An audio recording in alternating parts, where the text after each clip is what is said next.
Hello everybody, so we'll be taking a look at a decade-old laptop from Toshiba.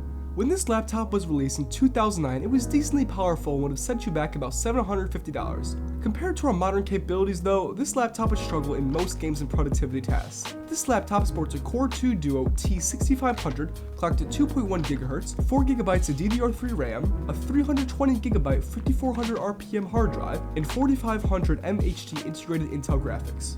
Now, even though this computer is quite old, it is by no means useless. In fact, I found it to be quite capable in web browsing, video playback, and overall running older games on it. I acquired this laptop from an acquaintance of mine who had discovered it in a dumpster where it had been recently disposed of. The previous owner of this laptop was definitely justified in getting rid of this computer, as the cost of repairs would have outweighed the total value of this aging laptop. There were some outstanding flaws with this system. For starters, something was not quite right about the Windows on this laptop, since every time you'd go to boot it up, it plays a very loud and annoying beeping sound until it finally launches a few minutes later. In addition, most of the keys on this keyboard were non-responsive and the tab button seemed to vary intently and randomly activate, spamming all over the place. However, I was able to crudely combat this by smashing the tab button a few times until it stopped acting up, which did work every time. Long story short, this laptop was a bit of a dumpster fire. Many components of it were damaged and the specifications of the laptop were none too impressive. Regardless, you came here today to see if this decade-old laptop could game, so let's get right into the benchmarking and testing.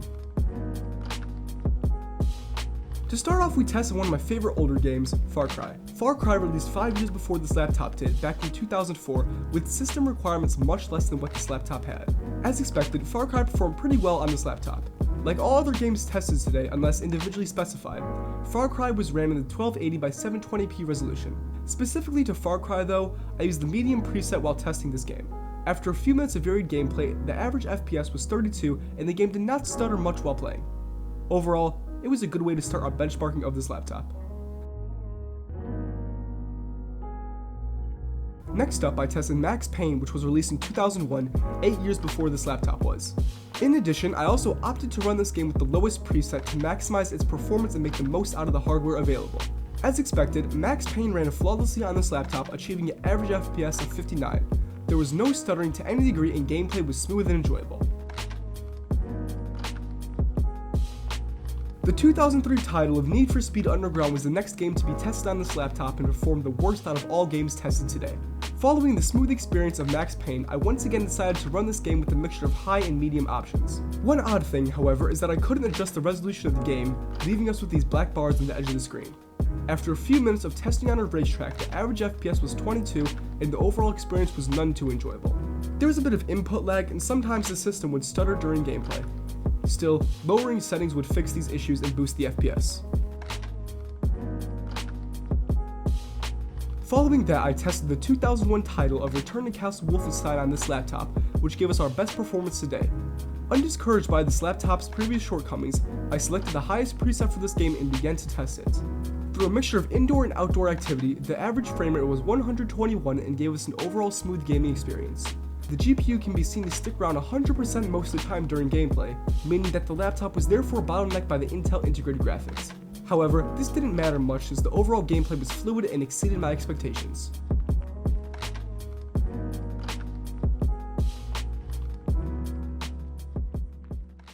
Next up, I decided to run the even older 1994 title of Doom 2 on this computer, expecting high performance and excellent results.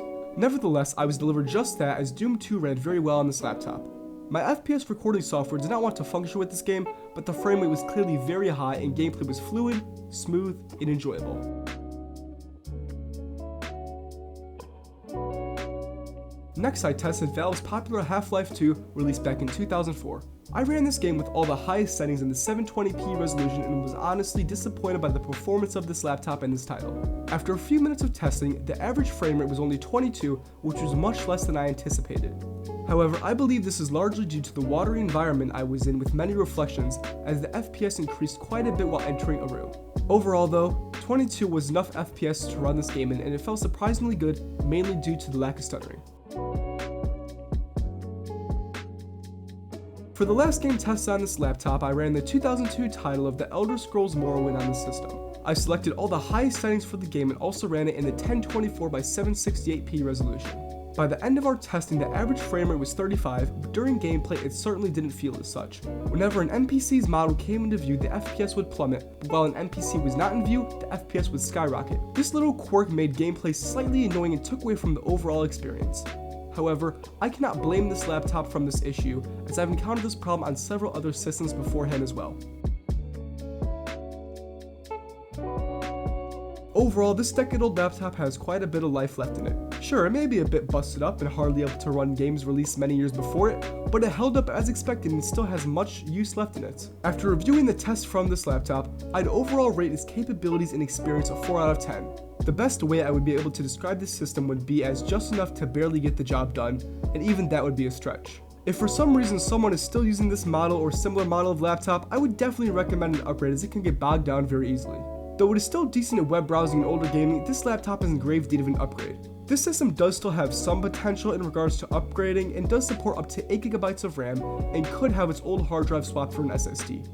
However, I wouldn't recommend this as you'd most likely be better off purchasing a new system entirely. Regardless, thanks for watching and I hope you enjoyed the video. Also, please subscribe because that helps a lot in video quality, production, and also positively affects my day. Finally, leave any questions or suggestions in the comments below and have a great day. Bye.